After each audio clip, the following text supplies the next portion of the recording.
Накратко само да се подсетиме што зборувавме минатата сабота наутро.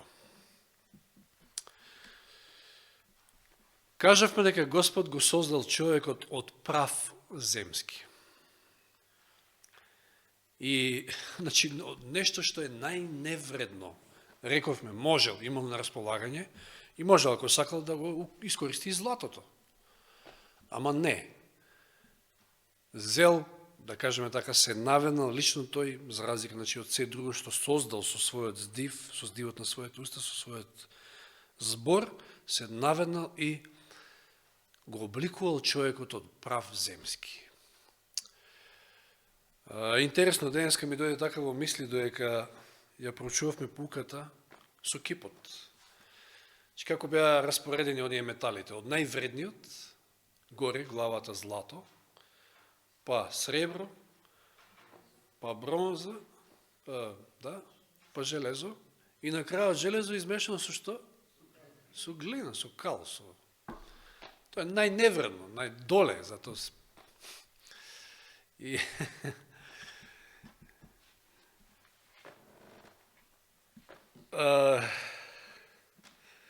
а пустиот Навуходоносор, меѓутоа тоа ќе го видиме следната поука, што сакал, иако Данило прецизно и добро му го протолкувал, дури овој го благословил Господа на крајот, видовме денес, што сакал и што наредил, што направил? Го направил целиот кип од злато.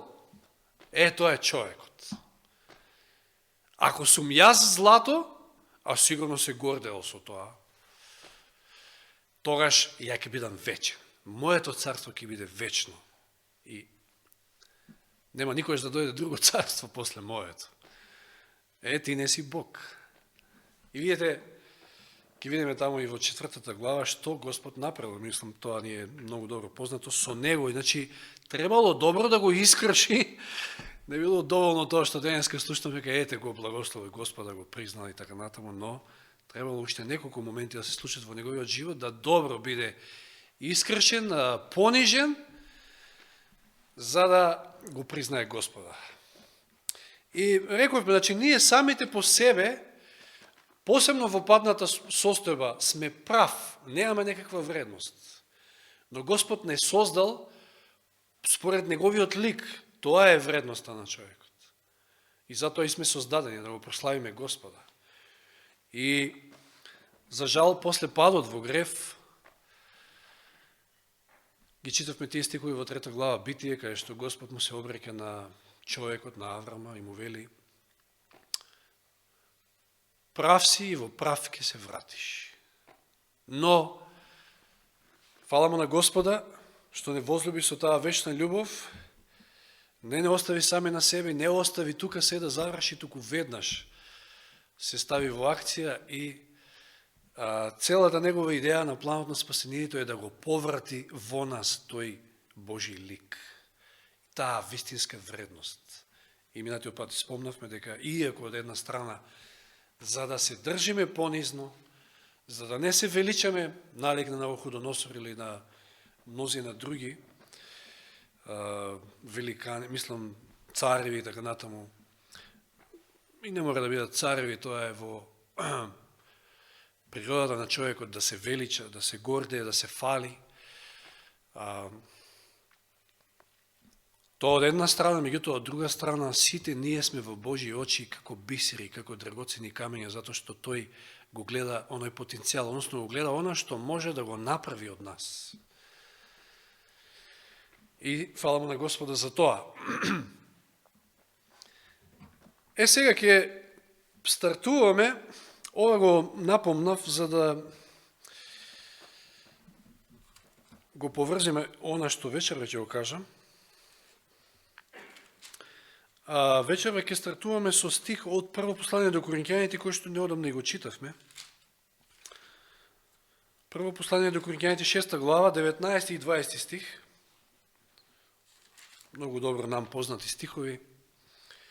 Значи, прво послание до Коринќаните, 6, 19 и 20. Видите што вели овде Бог.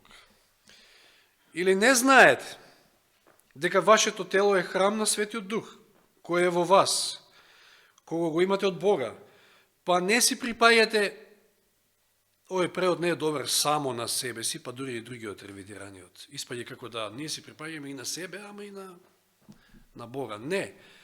Вели, не сте своји во другиот превод, во еден друг превод, таму во српскиот, мислам дека нешто слично велеше.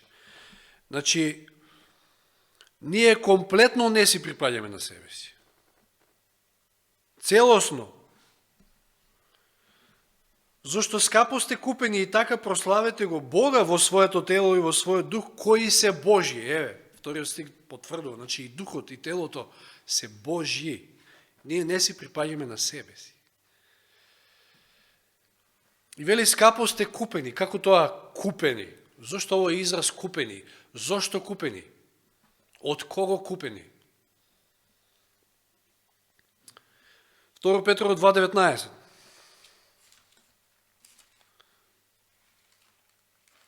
Второ Петрово 2.19.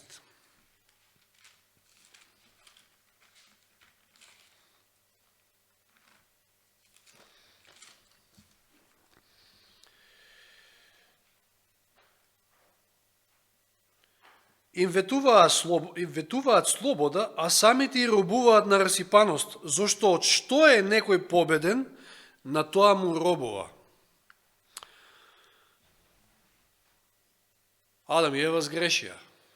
Беа победени од кого? Од сатаната, да. Од ѓаволот. И земјата која што Господ така прекрасно ја создаде и цело тоа обкружување и кој му ги даде на Адам на управување, после падот во грев припаднаа во раците на ѓаволот. И тоа со право. Затоа што Адам и Ева беа победени од ѓаволот и тој ги држи во робство. Тие се негови робови. Самото човештво исто. Тоа многу добро се гледа во Лука, во 4 глава, кога Исус Христос е кушан во пустината, знаете како му се обреке ѓаволот, што му вели таму, во Лука 4 глава. Исто и во Матеј 4 глава, нели, искушенијата во пустината, но и во Лука, во Евангелие по Лука, исто во 4 глава се одвива тоа действие. 5 и 6 стих. И го одведе на високо, значи Исуса, и му ги покажа во еден миг сите царства на светот и му рече ѓаволот: ќе ти ја дадам сета власт и нивната слава, зашто мене ми е предадена. И јас ја давам кому што сакам. Точно, власта му е предадена на ѓаволот. Беше во раците на Адам, но меѓутоа тој падна, сгреши и му припадна на ѓаволот. Да отвориме сега во Јов во 1 глава, сеќавате минатата сабота навечер, го читавме тој стих во 6 и 7 стих, баш од тамо некаде и почнавме, значи во Јов 1 глава. Значи на оној состанок, каде што се среќаваат Божите синови со Бога, доаѓа и ѓаволот, сатаната, како представник на земјата. Таа е во негов посет. И видите што вели. Че еден ден дојдоа Божите синови да застанат пред Бога, а меѓу нив пристапи и сатаната. Тогаш Господ го праша сатаната: од каде доаѓаш? Еве, поминав низ земјата и ја обиколив, одговори тој.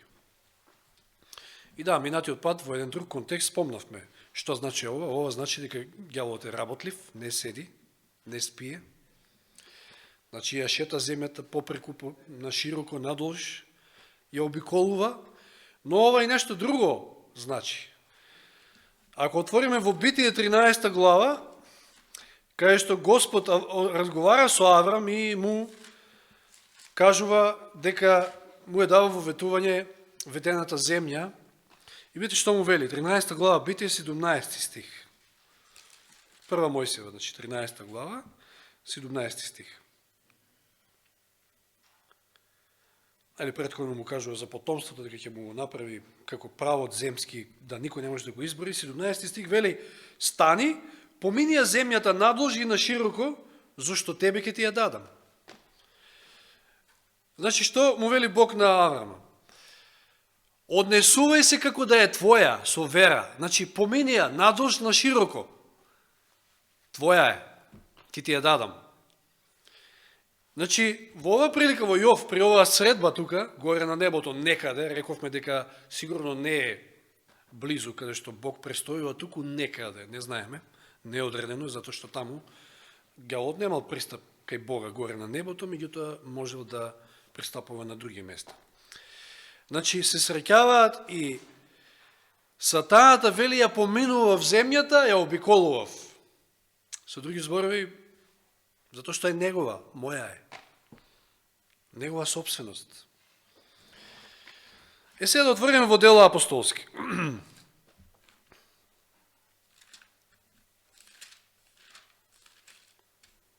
Чи веќе гледаме од што Господ не откупил, не купил. Затоа што сме му станале робови на ѓавот. Станувајќи робови на гревот, на ѓавот, да. Како зачетник на самиот грев. 20 глава Дела апостолски од 25 до 28 стихи читаме. 20 глава, 25 до 28.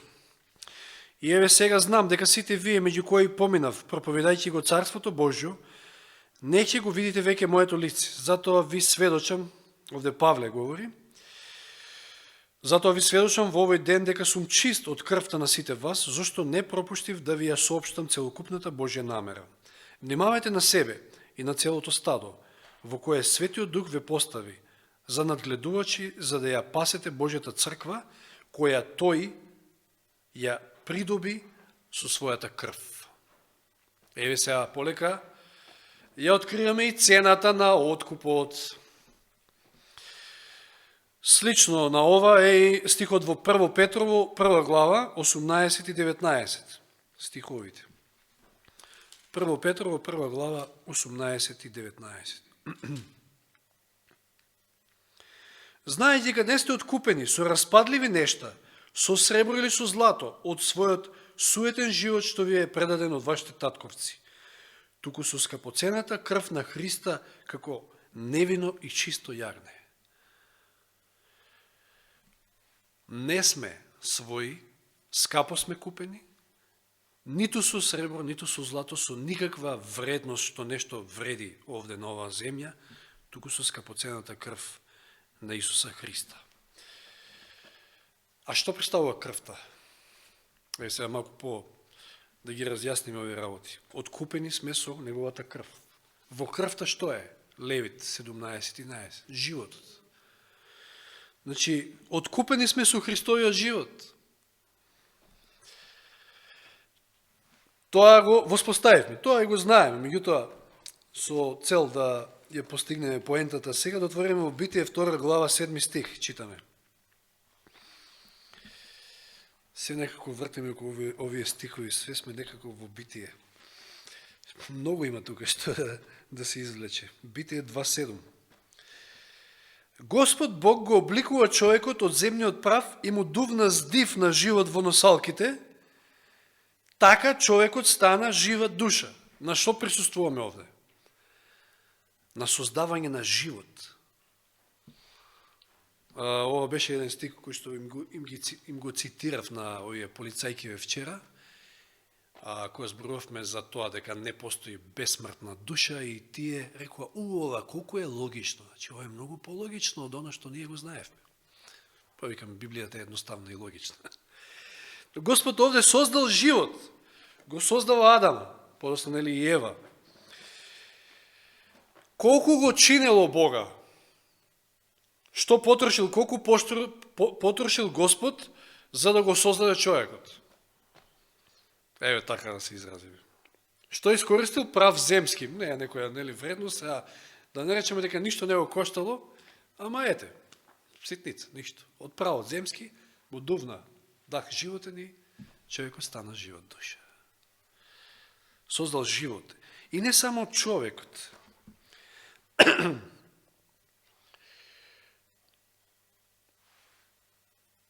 Во 19 стих од истата глава, тогаш Господ Бог ги обликува од земјата сите животни во полето и сите птици во воздухот и сите ги приведе при човекот за да види како ќе ги нарече, па како човекот ќе ги именува, така нели ќе им биде името.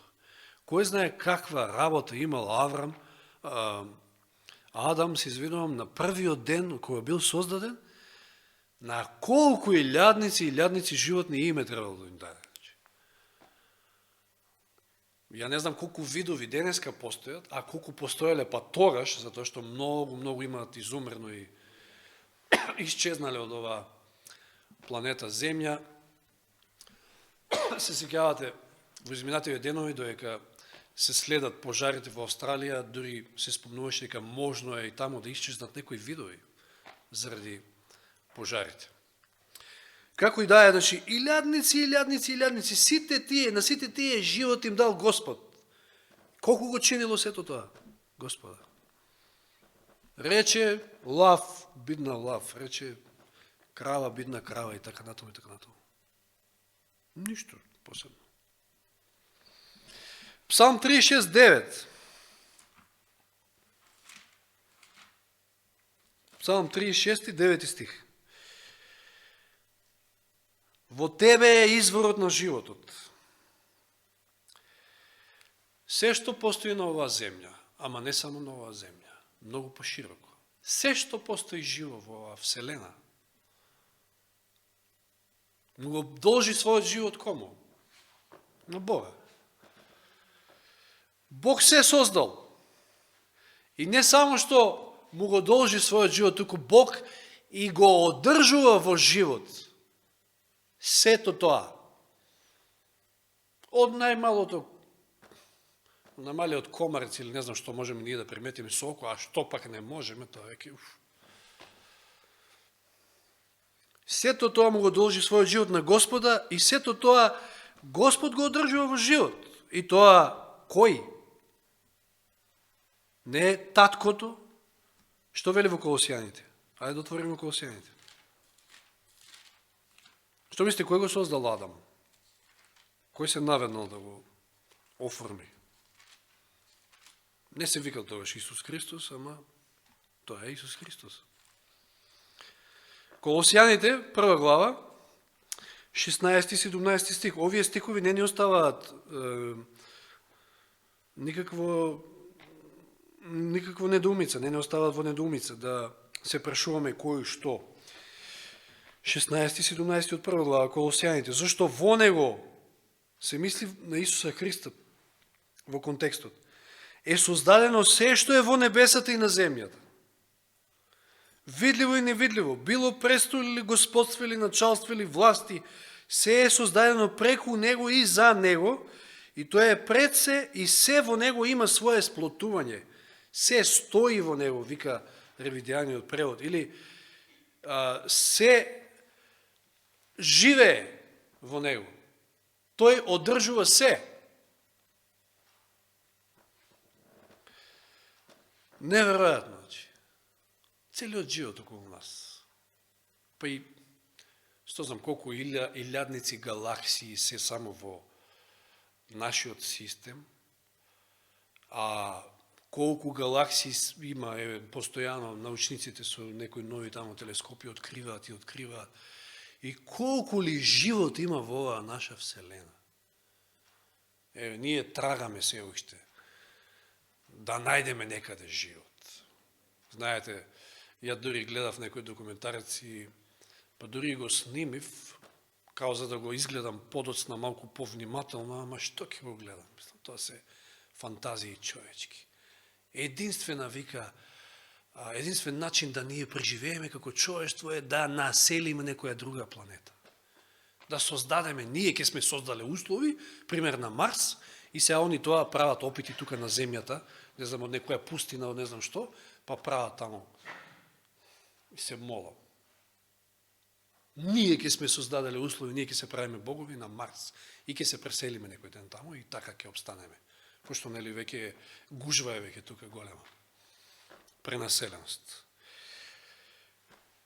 Зборот ми беше, значи, кој знае колку светови има таму, кој знае колку живот, и сето тоа Господ го создал. И што го коштало?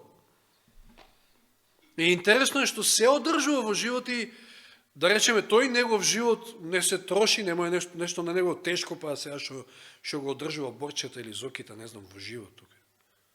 Тоа воопшто не е проблем за него. Сега, ама човекот, многу паметен, сгрешил. Господ го предупредил, да не ги читаме тие стихови во Битие 2 глава 16-17, кај што му кажал, ако каснеш од дрвото на познавање на доброто и злото, ќе умреш. И Адам каснал и умрел духовно, да, не умрел физички, но духовно умрел. Адам сгрешил. И сега, за да му даде назад живот на паднатиот човек, што требало сега да плати и со што требало да плати Господ и колку го чинило сега Господ? Значи, до сега видовме се што создал, целиот живот, во целата вселена, не само овде, на земјата, не го чинило кој знае што. И сега Адам, кој што бил создан во негов лик, паѓа, духовно е мртов, за да го подигне назад, во живот да го врати, колку го чинило Господа тоа.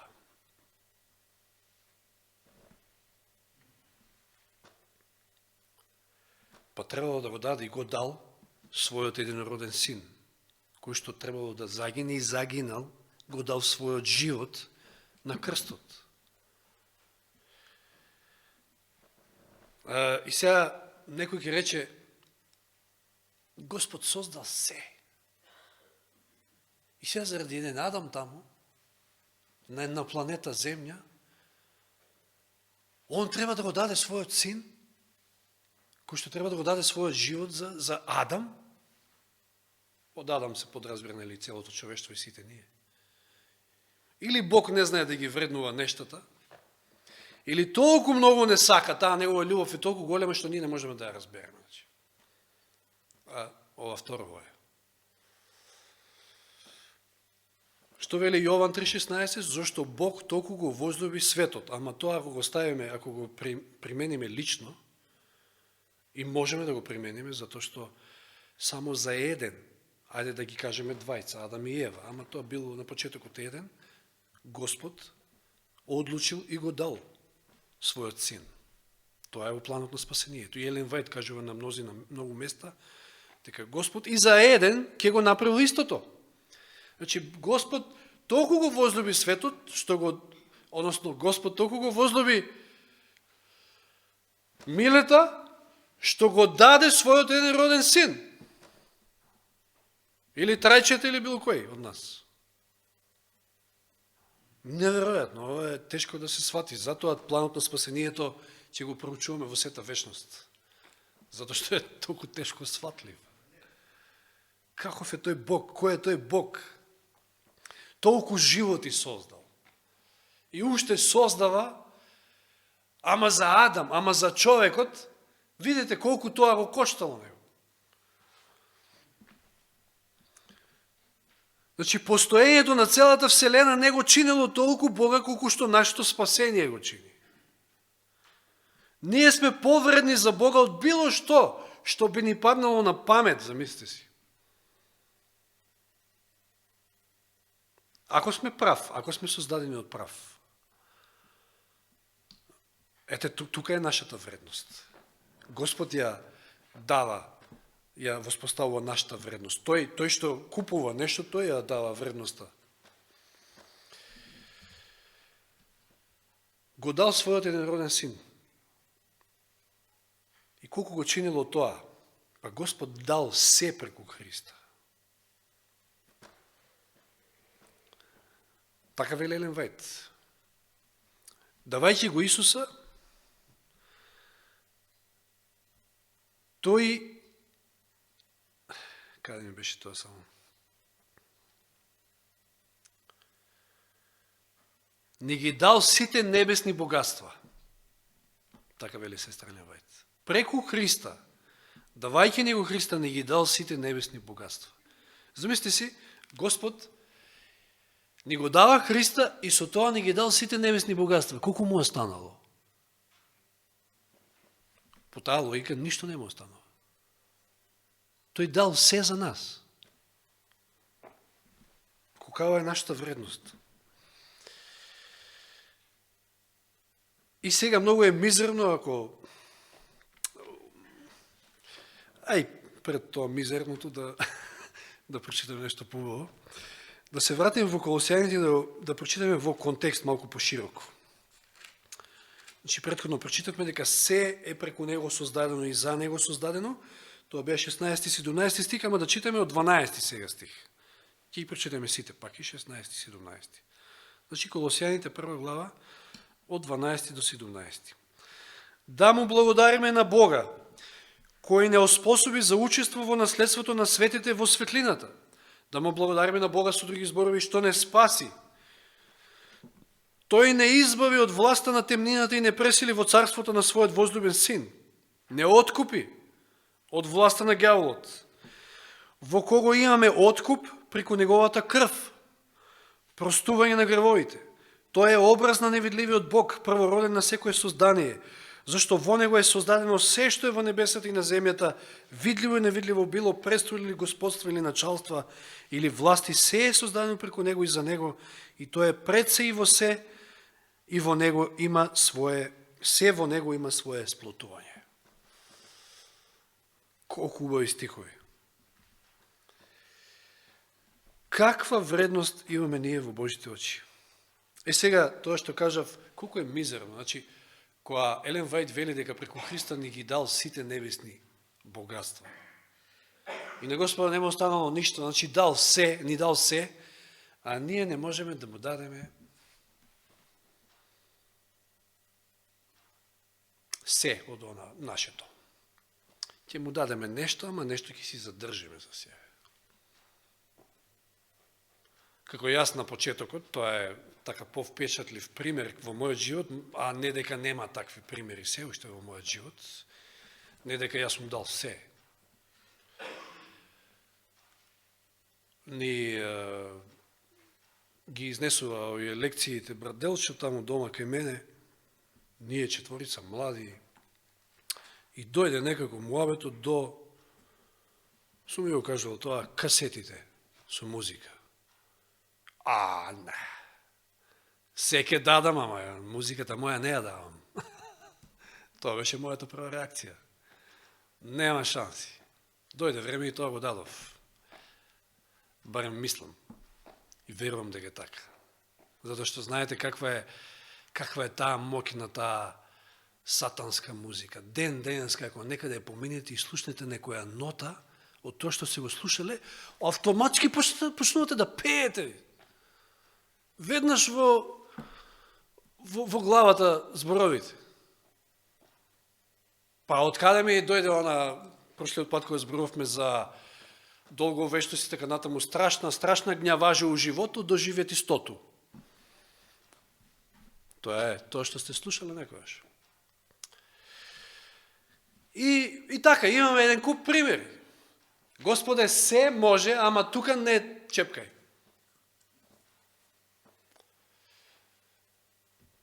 Знаеш, можеш сега да чепнеш, ама во парите не, јас си ги заработувам. А ти ли ќе ми кажеш сега колку јас да давам, дали треба 10 дел или не. Или има X примери. Меѓутоа, колку е тоа мизерно кога ќе го споредиме со тоа што Господ дал за нас. Ни дал се, за да не откупи, за да не возможи спасение. Значи, тоа е така скапоцен дар. Спасението е неверојатно скап дар. Ние не можеме да го разбереме. Од друга страна, затоа и ќе проучуваме, значи, ни сета вечност, тој план на спасение. Дај Боже, нормално, ако бидеме спасени. Од друга страна, гревот е толку скап бизнис, вели Елен Вајд. Па скап е, затоа што заради тој грев, заради падот во грев, еве што го чинело Господа. За да не откупи нас. Ние сме вредни, но и гревот е опасна работа, затоа не треба да се играме со него и со Божја помош да оставиме се на страна, се што не е по негова волја. Затоа со право вели во оние почетни стихови во Коринјаните кои читавме дека ние не сме своји, ние сме купени, ние сме Божја својина. Со тоа што Господ го даде својот син, и тој ја пролеа својата крв, односно го даде животот за нас, Ние сме Божја своина. Епа како Божја своина, како ќе се однесуваме тогаш кон нашите тела, кон тој храм, кон воопшто кон се? Ако оваа рака е Божја, ако овој ум е Божји, ако ова око е Божјо, тогаш како ќе ги користиме? Многу логично понатака следува. Нема што да се објаснува многу. Ја би завршил со Римјаните 12 глава 1 стих, кој што треба да биде печат. Еве зошто овде Павле се користи со овие зборови. Послание до Римјаните 12 глава 1 стих вели: затоа ве молам, браќа, заради Божјата милост, да ги принесете вашите тела во жива, света и угодна жртва на Бога, тоа да биде ваша разумна служба. Господ бара да му се предадеме ние, како жива жртва. Тоа бара. И да му се предадеме целосно. Како вели тамо, љуби го Бога со сето свое срце, со сиот свој ум, со сите своји сили, со се. И љуби го ближниот како самиот себе, да. На тоа виси целиот закон. Да, знам дека не е едноставно, знам дека е проблем да му предадеме се. Се ти предавам, како беше песната. Но нема друго. Господ дал се. И помислете си, еве, кога тешко вие да предадете нешто, да не знам да додадете, да донесете десеток, се не дека десетокот сега е битната работа, меѓутоа како пример ми доаѓа, било што друго. Тешко вие, помислете што дал Господ за вас. Се создал живот на оваа земја, на цела вселена, и сето тоа не го чинело толку колку што го чинело греот, падот на Адам. Во греф и начинот како да се врати назад Адам и целото човештво. Нека му и слава на Господа. Тоа можам да кажем на крајот. Амин.